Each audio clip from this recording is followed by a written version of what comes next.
তুষারের সাথে আমি লিভ ইনে থাকার সিদ্ধান্ত নিয়েছি। এক ফ্ল্যাটে স্বামী স্ত্রীর পরিচয়ে থাকবো দুজন। হোস্টেলের এই ধরাবাঁধা নিয়ম একটুও ভালো লাগে না আমার। লিজার মুখে কথাগুলো শুনে ওর রুমমেট এবং বাল্য বান্ধবী রিয়া আক্ষরিক অর্থেই চমকে উঠল। ওর হাতের বইটা বিছানার উপর খসে পড়ল। চোখের দৃষ্টিতে একরাশ অবিশ্বাস নিয়ে সে লিজার দিকে তাকিয়ে রইল। রিয়া ক্ষণাক্ষরেও ভাবতে পারেনি লিজা এমন একটা মারাত্মক সিদ্ধান্ত নিয়ে ফেলবে, আর সেটাও এত তাড়াতাড়ি। মাত্র তো কয়েক মাস হলো তারা বিশ্ববিদ্যালয়ে পা রেখেছে। রিয়া নিজেকে সামলে নিয়ে কাঁপা কাঁপা গলায় বলল, তুষার? তুষার বলতে কে? ওই যে থার্ড ইয়ারের ছেলেটা, যে তোকে সেদিন টিএসসিতে আইসক্রিম কিনে দিয়েছিল। লিজা আয়নার সামনে দাঁড়িয়ে নিজের চুলে চিরুনি চালাচ্ছিল। খুব নির্লিপ্ত ভঙ্গিতে ঘাড় ঘুরিয়ে বলল, হ্যাঁ, ঠিকই ধরেছিস। আমরা দুজন একে অপরকে খুব ভালোবাসি রিয়া। তুই তো জানিস ও একটা ফ্ল্যাটে একাই থাকে। আমি যদি ওর সাথে থাকি তবে ওর রান্না বান্না থেকে শুরু করে সবকিছুর খুব ভালো একটা দেখভাল হবে। তাছাড়া আমারও হোস্টেলের এই জেলখানার মতো ধরাবাঁধা নিয়ম আর সহ্য হচ্ছে না। ওখানে গেলে আমরা একদম নিজেদের মতো করে স্বাধীনভাবে থাকতে পারবো। রিয়া খাট থেকে নেমে লিজার কাছে গিয়ে দাঁড়ালো। লিজার কাঁধে আলতো করে হাত রেখে অত্যন্ত অনুনয়ের সুরে বলল, লিজা, তুই যেটা করতে চাচ্ছিস সেটার মানে বুঝিস? এর মানে হলো সোজা আগুনে ঝাঁপ দেওয়া। প্লিজ বোন, এই কাজটা তুই করিস না। সমাজ, পরিবার সবকিছুর একটা নিয়ম আছে।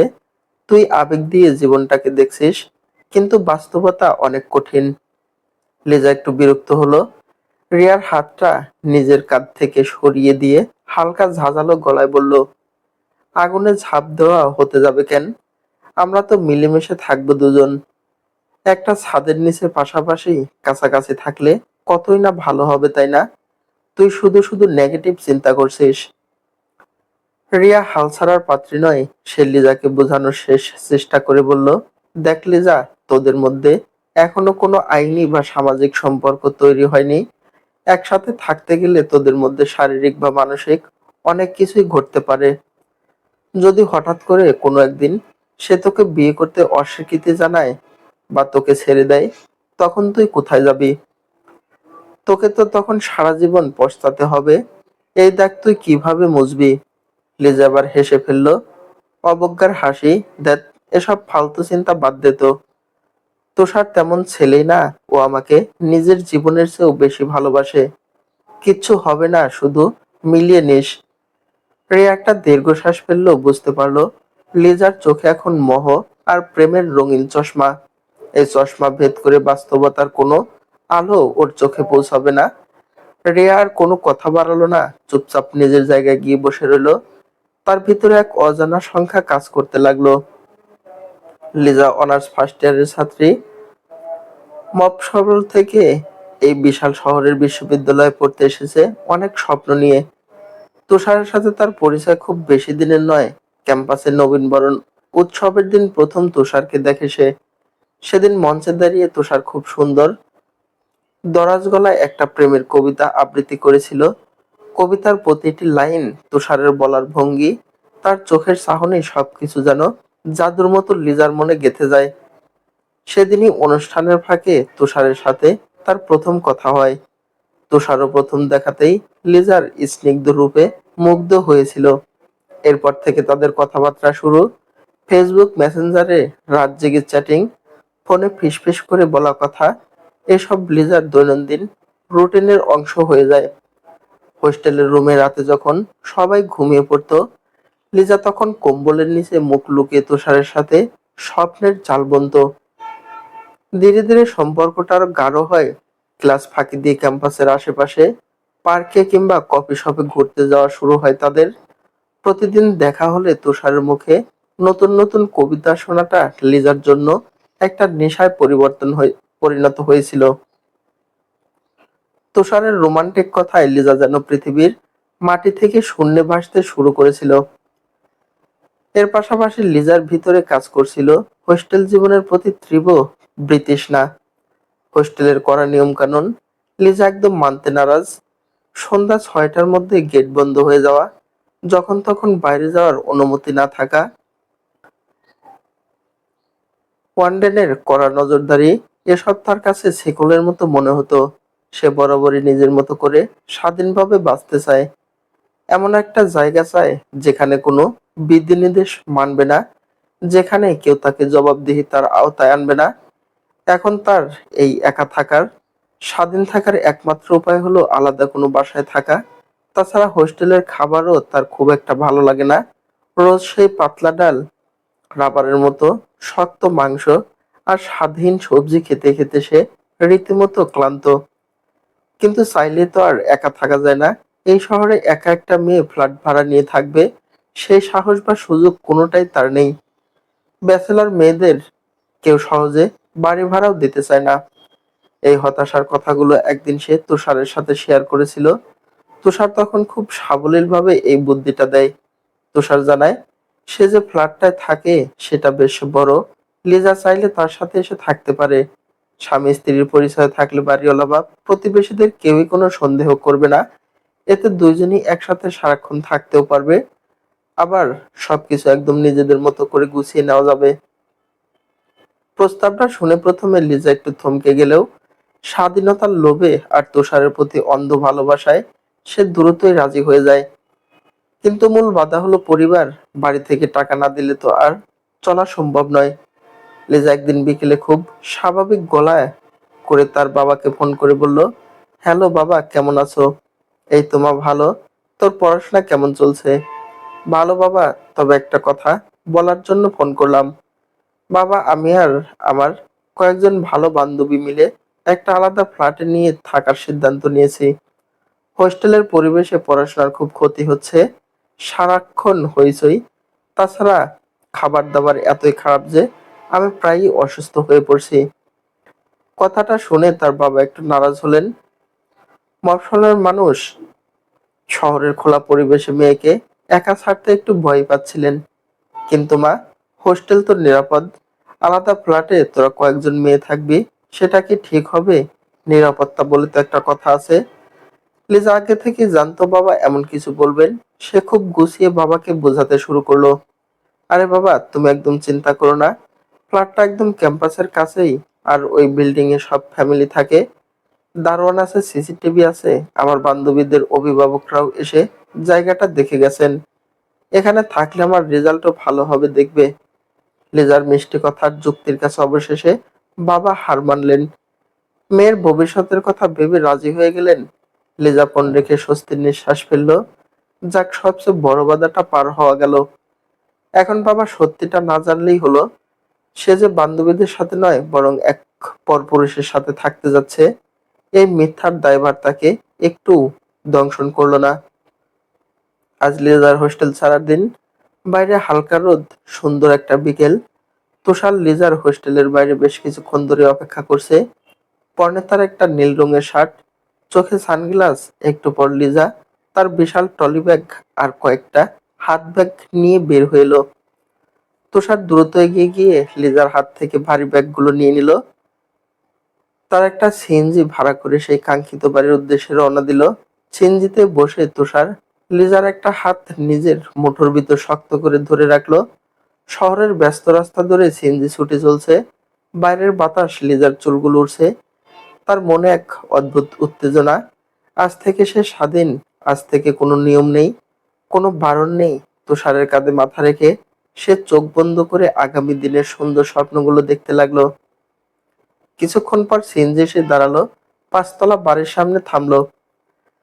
তুষার আর লিজা গাড়ি থেকে নেমে ভিতরে ঢুকলো। ওদের ফ্ল্যাট ৪ তলায়।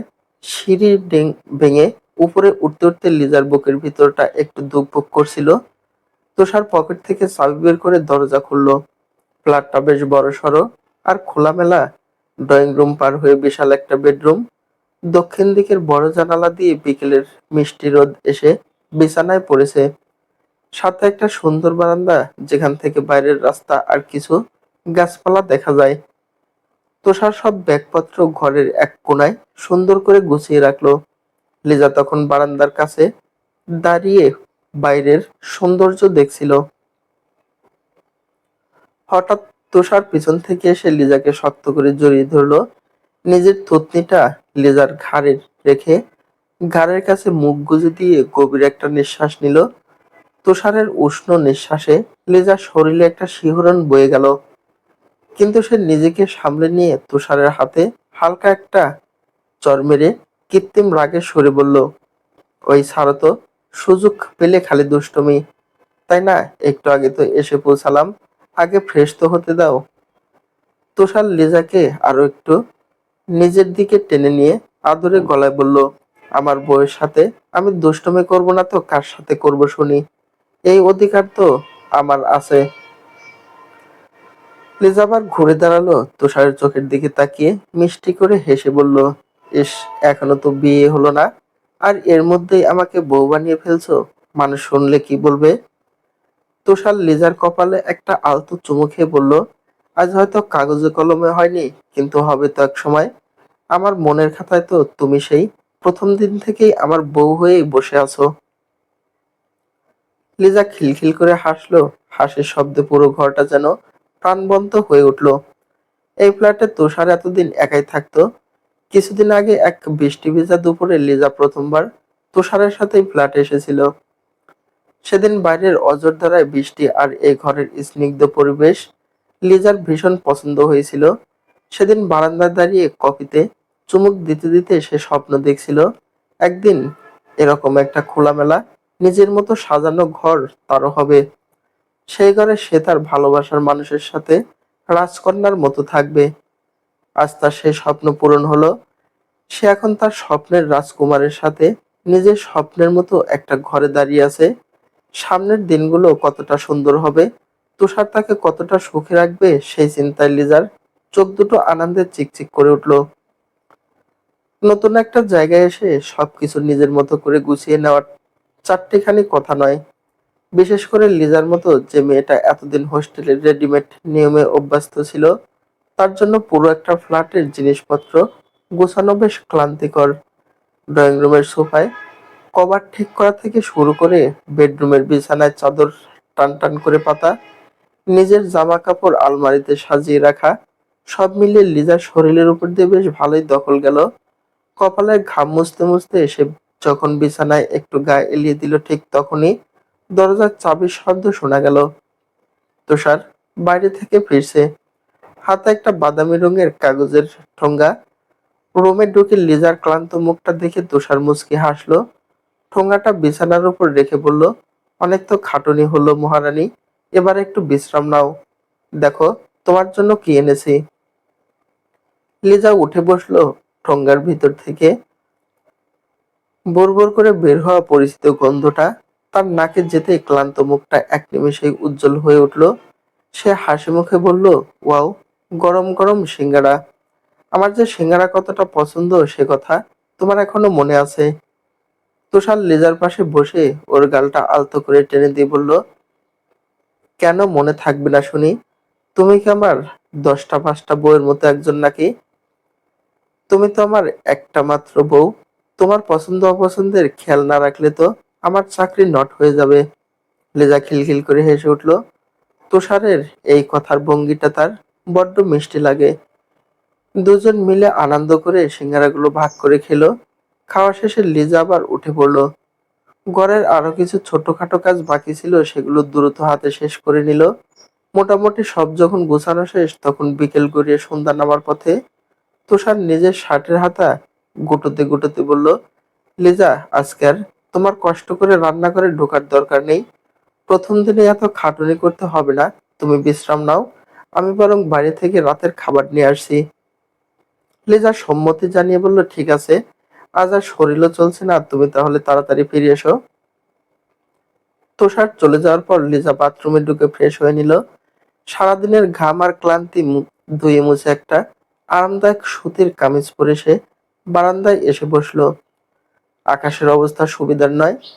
দুপুরের মিষ্টি রোদটা কখন যে মিলিয়ে গিয়ে ঘন কালো মেঘে আকাশ ঢেকে গেছে কে জানে।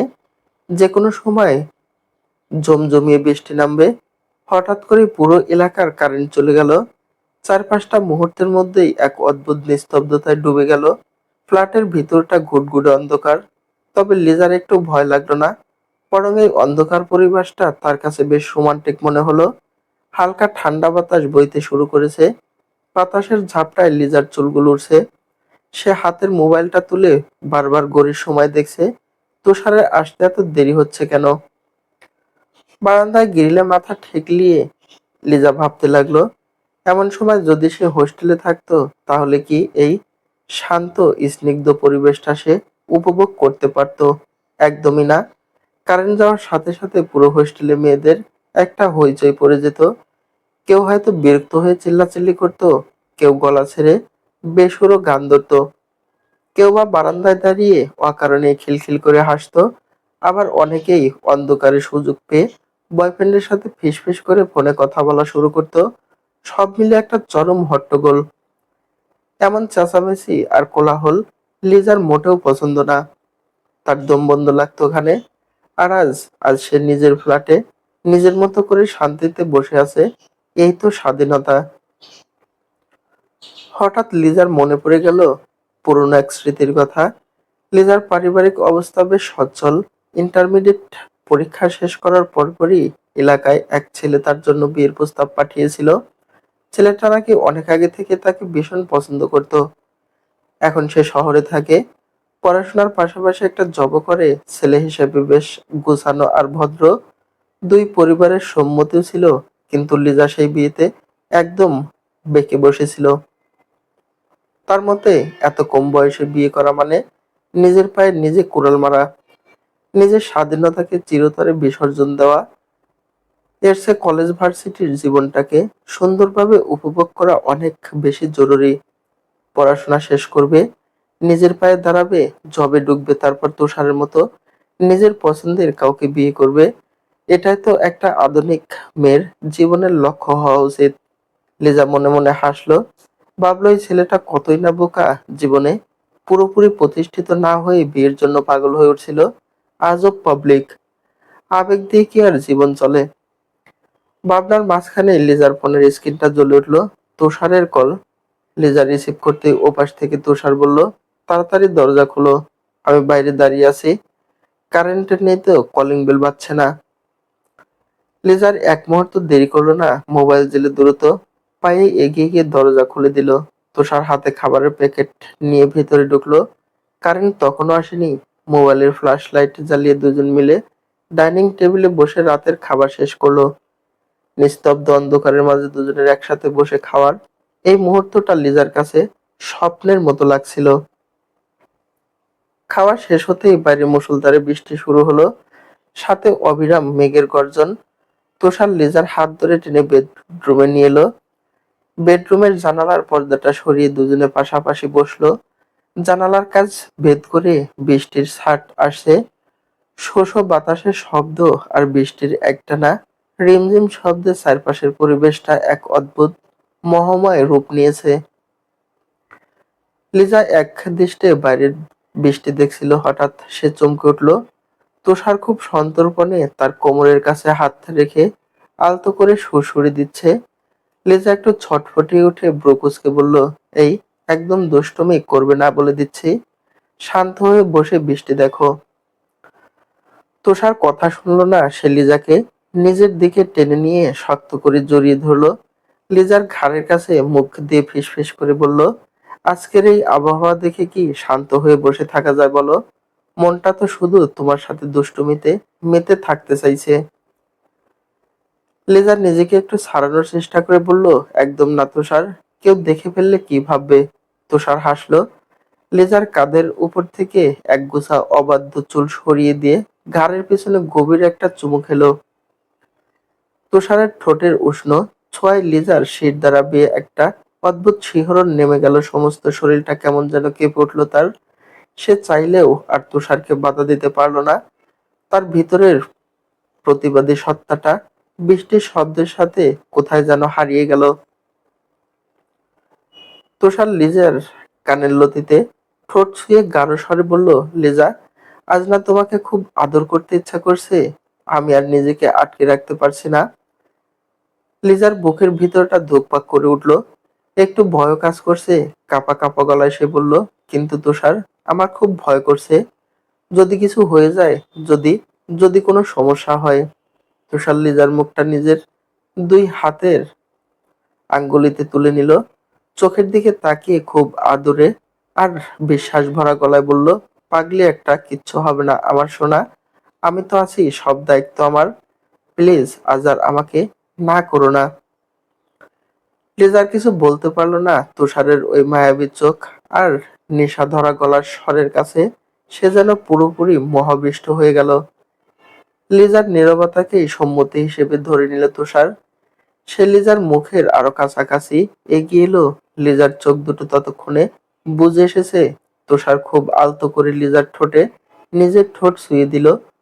প্রথম স্পর্শটা ছিল একদম নরম, অনেকটা শিশির বিন্দুর মতো। লিজার শরীরটা আবার কেঁপে উঠল। তুষার এবার একটু একটু করে চুমুর গভীরতা বাড়াতে লাগলো। লিজার নিচের ঠোঁটটা নিজের দুই ঠোঁটের মাঝে আটকে নিয়ে সে এক আবেশে হারিয়ে গেল। লিজা প্রথমে একটু জড়সড় থাকলেও তুষারের এই উষ্ণ ভালোবাসার স্পর্শে তার শরীরের ভিতরে জমে থাকা সুপ্ত নারীসত্তা জেগে উঠল। সেও নিজের অজান্তেই তুষারের পিঠে হাত রাখলো। তুষারের ঘাড়ের কাছে চুলগুলো মুঠো করে ধরে সেও চুমুর তালে তালে তাল মিলাতে শুরু করলো। বাইরের বৃষ্টির শব্দের সাথে পাল্লা দিয়ে ঘরের ভিতরে দুজনের শ্বাস নিঃশ্বাসের শব্দ ভারী হতে লাগলো। তুষারের ঠোঁটের সেই উত্তাপ লিজার শিরায় শিরায় এক মাতাল করা নেশা ধরিয়ে দিল। মনে হচ্ছিল পৃথিবীর সব হিসাব নিকাশ, সব নিয়ম কানুন এই এক চুমোর কাছে তুচ্ছ। বেশ কিছুক্ষণ পর তুষার লিজার ঠোঁট মুক্ত করলো। লিজা তখন কাঁপছে। তুষার লিজাকে পাজাকোল করে তুলে নিয়ে বিছানায় শুয়ে দিল। লিজার চোখের দিকে তাকিয়ে তুষারের চোখে তখন ক্ষুধার্ত পুরুষের তীব্র আকাঙ্ক্ষা। সে লিজার শরীরের ভাঁজে ভাঁজে নিজের হাত ছুঁয়ে দিতে লাগলো। লিজার পরনের কাপড় যেন তুষারের হাতের ছোঁয়ায় এক এক করে তার অস্তিত্ব হারাতে লাগলো। লিজার প্রতিটি স্পর্শকাতর জায়গায় তুষারের উষ্ণ ঠোঁট আর হাতের বিচরণ লিজাকে প্রায় উন্মাদ করে তুলল। লিজার এই মাদকতা সহ্য করতে পারছিল না। তার শরীরের প্রতিটি অনুপরমাণু যেন তুষারকে নিজের করে পাওয়ার জন্য চিৎকার করে কাঁদছে। লজ্জার সব বাধ্য ভেঙে লিজা দুই হাতে তুষারকে নিজের বুকের কাছে টেনে নিল। ঘোরের ঘরে এক অদ্ভুত নেশাগ্রস্ত গলায় সে বলে উঠল, প্লিজ তুষার, প্লিজ আমাকে তোমার করে নাও, আমি আর পারছি না। তুষার একটা তৃপ্তির হাসি হাসলো। বাইরের প্রকৃতি যখন তুমুল বৃষ্টিতে স্নান হচ্ছে, তখন ঘরের ভিতরে অন্ধকারে তুষার লিজাকে নিজের শরীরের সাথে মিশিয়ে নিল। লিজা তার বহুকাঙ্ক্ষিত স্বাধীনতার আকাশ থেকে খসে পড়ে স্বেচ্ছায় বাধা পড়ল তুষারের শরীরের গহীনে। সকালবেলা বাইরে ঝিরিঝিরি বৃষ্টি হচ্ছে, মুষলধারে নয়, তবে একটা না একটা মিষ্টি রিমঝিম শব্দ চারপাশে পরিবেশটাকে অদ্ভুত এক মায়াবী চাদরে ডেকে রেখেছে। জানালার ফাঁক দিয়ে আসা ভোরের স্নান আলো আর ঠান্ডা হাওয়া ঘরের ভিতরে মোহময় করে তুলেছে। লিজার যখন ঘুম ভাঙলো, তখন বেলা বেশ অনেকটাই গড়িয়েছে। চোখ মেলেই সে অনুভব করলো তার বুকের উপর এক ভারী অপরিচিত উষ্ণতা। তুষার তার বুকের উপর মুখ গুজে গভীর ঘুমে আচ্ছন্ন। দুজনের শরীরে কোনো সুতো নেই। রাতের সেই উদাম বন্য প্রেমের পর কখন যে তারা এভাবেই একে অপরের সাথে নিবিড়ভাবে লেপ্টে ঘুমিয়ে পড়েছে তার লেজার মনে নেই। অর্ধনগ্ন তুষারের চওড়া পিঠে আর পেশিবহুল কাঁধের দিকে তাকিয়ে লিজার ঠোঁটে একটা তৃপ্তির হাসি ফুটে উঠল। সে খুব সাবধানে তুষারের চুলে নিজের নরম আঙ্গুল চালিয়ে দিল। তারপর দুষ্টুমি করে তুষারের ঠিক হলো নাকে আলতো করে একটা টিপ দিল। অমনি ঘুম ভেঙে গেল তুষারের। চোখ পিটপিট করে তাকিয়ে লিজার দিকে তাকাতেই তার ঠোঁটের কোণে এক চিলতে হাসি ফুটে উঠল। ভোরের আলোয় লিজার সদ্য ঘুম ভাঙা স্নিগ্ধ মুখটা দেখে তুষারের চোখ দুটো যেন নেশাগ্রস্ত হয়ে পড়ল। লিজা কৃত্রিম ধমকের সুরে বলল, কি ব্যাপার মশাই, কয়টা বাজে সে খেয়াল আছে, এবার তো অন্তত ওঠো। তুষার লিজার উন্মুক্ত শরীরটাকে নিজের সাথে আরো শক্ত করে মিশিয়ে নিয়ে গাঢ় স্বরে বলল, যা বাজে বাজুক, আজ আর এই বিছানা ছেড়ে কোথাও উঠছি না ম্যাডাম। লিজা একটু নড়ে চড়ে উঠে বলল, আরে আমার তো ক্লাস আছে, উঠতে হবে তো। তুষার ঘাড় নেড়ে অবাধ্যের মতো বলল, একদম না। কথাটা বলেই সে লিজাকে আরো শক্ত করে নিজের বাহুডোরে আটকে ফেলল এবং লিজার সংবেদনশীল ঘাড়ের কাছে মুখ গুজে দিল। তুষারের উষ্ণ নিঃশ্বাস লিজার ঘাড়ে পড়তেই লিজার সারা শরীরে একটা বিদ্যুতের মতো শিহরণ বয়ে গেল। সত্যি বলতে লিজারও আজ বিছানা ছেড়ে উঠতে একদম ইচ্ছে করছে না। এই প্রবল বৃষ্টির দিনে প্রিয় মানুষের শরীরের এই তীব্র উষ্ণতার মাঝে আর গভীরভাবে ডুবে থাকতে ইচ্ছে করছে তার। তুষার এবার লিজার ঘাড়ে থুতনিতে আর কানের লতিতে ছোট্ট ছোট্ট ভেজা চুমু আঁকতে শুরু করলো। তার হাতের আঙ্গুলগুলো লিজার উন্মুক্ত পিঠের বাঁকে বাঁকে খেলা করছে। লিজা চোখ বুজে এক অদ্ভুত সুখের ঘোরে আচ্ছন্ন হয়ে বলে উঠল, কি ব্যাপার, সারা রাত এত আদর করেও বুঝি শখ মেটেনি তোমার? তুষার লিজার চোখের দিকে তাকিয়ে এক তীব্র কামার্থ হাসি হেসে বলল, হুম, একদম না। তোমাকে জনম জনম আদর করলেও আমার এই শখ মিটবে না। কথাটা শেষ করেই তুষার লিজার দুই ঠোঁটের উপর নিজের তৃষ্ণার্ত ঠোঁটজোড়া ডুবিয়ে দিল। লিজা আর বাধা দিল না, বরং নিজের দুই হাত দিয়ে তুষারের ঘাড় জড়িয়ে ধরে তার চুমুর তীব্রতায় সাড়া দিল। দুজনের জিভ একে অপরের সাথে এক বন্য খেলায় মেতে উঠল। তুষারের হাত লিজার শরীরের প্রতিটি স্পর্শকাতর অঙ্গে উত্তপ্ত ছড়াতে লাগলো। দুজনের নগ্ন শরীর আবার একে অপরের সাথে মিলেমিশে একাকার হয়ে গেল। বৃষ্টির রিমঝিম শব্দের সাথে মিশে গেল তাদের ভারী হয়ে আসা শ্বাস প্রশ্বাসের শব্দ। নরম বিছানায় উষ্ণ চাদরের নিচে তারা আবারও হারিয়ে গেল এক তীব্র মিষ্টি আর কামুক আবেশে। দুপুর গড়িয়ে তখন প্রায় 2টা বাজে। তবুও তাদের বিছানা ছেড়ে ওঠার কোনো নাম নেই। এলোমেলো বিছানায় চাদরের নিচে দুটি নগ্ন দেহ এখনো একে অপরের সাথে নিবিড়ভাবে জড়িয়ে আছে। শরীরের ঘাম আর তৃপ্তি দুজনের চোখে মুখে স্পর্শ। লিজা তার নরম হাত দিয়ে তুষারের গালে আলতো করে ছুঁয়ে দিল। তার মনে এক অদ্ভুত প্রশান্তি, আবার একই সাথে হারানোর এক সুপ্ত ভয় কাজ করছে। সে খুব আদরে আর কাঁপা গলায় জিজ্ঞেস করলো, এই, তুমি আবার আমাকে ছেড়ে যাবে না তো কখনো? তুষার লিজার হাতটা নিজের হাতের মুঠোয় নিয়ে তাতে একটা চুমু খেয়ে বলল, কখনো না। যতদিন এই পৃথিবীতে বাঁচবো আমরা এভাবেই একসাথে থাকবো। লিজা তুষারের চোখের দিকে গভীরভাবে তাকিয়ে বলল, সত্যি বলছো? তুষার লিজার কপালে ঠোঁট ছুঁয়ে বলল, হুম, একদম সত্যি। লিজা আবার একটা স্বস্তির নিঃশ্বাস ফেলে চাদরটা নিজের শরীরের উপর একটু টেনে নিয়ে বলল, এখন চলো ওঠা যাক, শরীরটা একদম ম্যাজম্যাজ করছে। তুষার দুষ্টু হাসি হেসে বলল, ঠিক আছে চলো, আজ তাহলে একসাথে গোসল করা যাক, দারুণ মজা হবে। লিজা তুষারের বুকে হালকা একটা চড় মেরে বলল, একদম না। তোমাকে আমি খুব ভালো করেই চিনি। বাথরুমে গিয়ে তুমি আবার নতুন করে দুষ্টামি শুরু করবে। তখন আর আজ আমার গোসল করা বা খাওয়া দাওয়া কিছুই হবে না। তার চেয়ে আমরা আলাদা আলাদাই করি। তুষার একটু হতাশ হওয়ার ভান ধরে বলল, ঠিক আছে বাবা, যা তোমার ইচ্ছে। গোসল সেরে লিজা যখন বাথরুম থেকে বের হলো তখন বাইরের বৃষ্টি একদম থেমে গেছে। আকাশটা একটু পরিষ্কার হয়েছে। সকাল থেকে পেটে কিছুই পড়েনি। রাতের দখল আর সকালের আদরের পর খিদের চোটে পেটের ভিতর রীতিমতো ইঁদুর দৌড়াচ্ছে। লিজা তোয়ালে দিয়ে চুল মুছতে মুছতে বলল, আমার পেটে যা খিদে পেয়েছে না, এখন আর আমি রান্নাঘরে ঢুকে কিছু করতে পারবো না। তুমি বরং বাইরে থেকে খাবার নিয়ে এসো। তুষার একটা টি-শার্ট গলিয়ে নিতে নিতে হাসি মুখে সেলুট দেওয়ার ভঙ্গি করে বলল, জো হুকুম মহারানী। তুষার খাবার আনতে চলে যাওয়ার পর লিজা বিছানার উপর থেকে নিজের মোবাইলটা হাতে নিল। স্ক্রিন অন করতেই তার চোখ কপালে ওঠার জোগাড়। মায়ের নাম্বার থেকে 10টা মিসড কল, আর রুমমেট রিয়ার নাম্বার থেকেও বেশ কয়েকটা কল এসেছে। বুকটা একটু ধুকপুক করে উঠল লিজার। সে দ্রুত মায়ের নাম্বারে কল ব্যাক করলো। ওপাশ থেকে রিসিভ হতেই মায়ের বেশ রাগী আর চিন্তিত স্বর ভেসে এলো, কোথায় ছিলি তুই এতক্ষণ? ফোন রিসিভ করতে এত দেরি হলো কেন তোর? জানিস আমি কতটা টেনশনে ছিলাম। মায়ের এই অতিরিক্ত শাসন আর জবাবদিহিতা লিজার কাছে সবসময় খুব বিরক্তকর লাগে। সে বিরক্তিটা চেপে রেখে খুব সাবলীলভাবে মিথ্যে বলল, উফ মা, তুমিও না। আমি তো ক্লাসে ছিলাম, তাড়াহুড়োয় ফোনটা আজ বাসায় রেখেই চলে গিয়েছিলাম। মা একটু শান্ত হয়ে তবু ধমকের স্বরে বলল, খবরদার আর কখনো এভাবে ফোন বাসায় রেখে যাবে না। সবসময় নিজের সাথে রাখবি, আজকালকার দিনকাল ভালো না।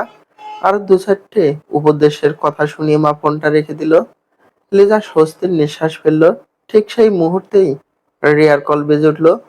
লিজা রিসিভ করতেই রিয়া একরাশ উচ্ছ্বাস নিয়ে বলল, কিরে, তুই আজ এলি না কেন? জানিস আমরা সবাই মিলে আজ বৃষ্টিতে ভিজেছি, ক্যাম্পাসে কত মজা করলাম, তোকে অনেক মিস করছিলাম রে। তুই থাকলে আনন্দটা আরো অনেক বেশি হতো। রিয়ার কথাগুলো শুনে লিজার ঠোঁটের কোণে একটা তাচ্ছিল্যের হাসি ফুটে উঠল।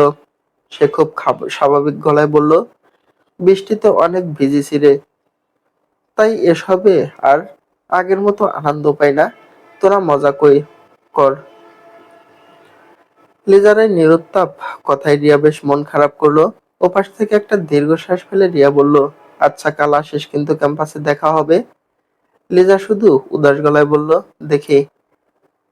ফোনটা কেটে দিয়ে লিজা নিজেও একটা দীর্ঘ নিঃশ্বাস ফেললো। বিছানায় গায়ে এলিয়ে দিয়ে মনে মনে ভাবলো, আমি তুষারের সাথে কতটা ভালো সময় কাটাচ্ছি, কতটা স্বর্গের সুখ উপভোগ করছি। এটা যদি তুই জানতিস রিয়া, তাহলে আর আমাকে ওই ক্যাম্পাসের কাদা জলে বৃষ্টিতে ভিজার কথা বলতি না। এই চার দেওয়ালের ভিতরের যে কি সুখ, সেটা তোদের মতো বোকারা কখনো বুঝবে না। একটু বাদেই তুষার ফিরে এলো, হাতে দুপুরের খাবারের প্যাকেট আর রাতের জন্য কিছু কাঁচা বাজার। দুজন মিলে বসে বেশ তৃপ্তি করে দুপুরের খাবার খেলো।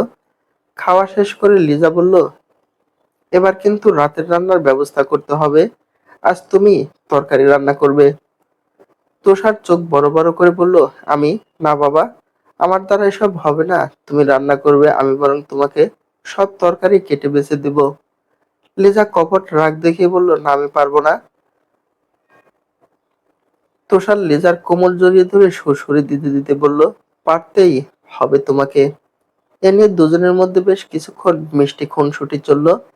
হাসাহাসি আর ধস্তাধস্তির পর অবশেষে ঠিক হলো, তুষারই তরকারি কাটবে আর লিজা রান্না করবে। রান্নাঘরে দুজনের এই যৌথ কাজটাও লিজার কাছে খুব রোমান্টিক লাগছিল। তুষার পেঁয়াজ কাটতে গিয়ে চোখ মুছছে আর লিজা সেটা দেখে খিলখিল করে হাসছে।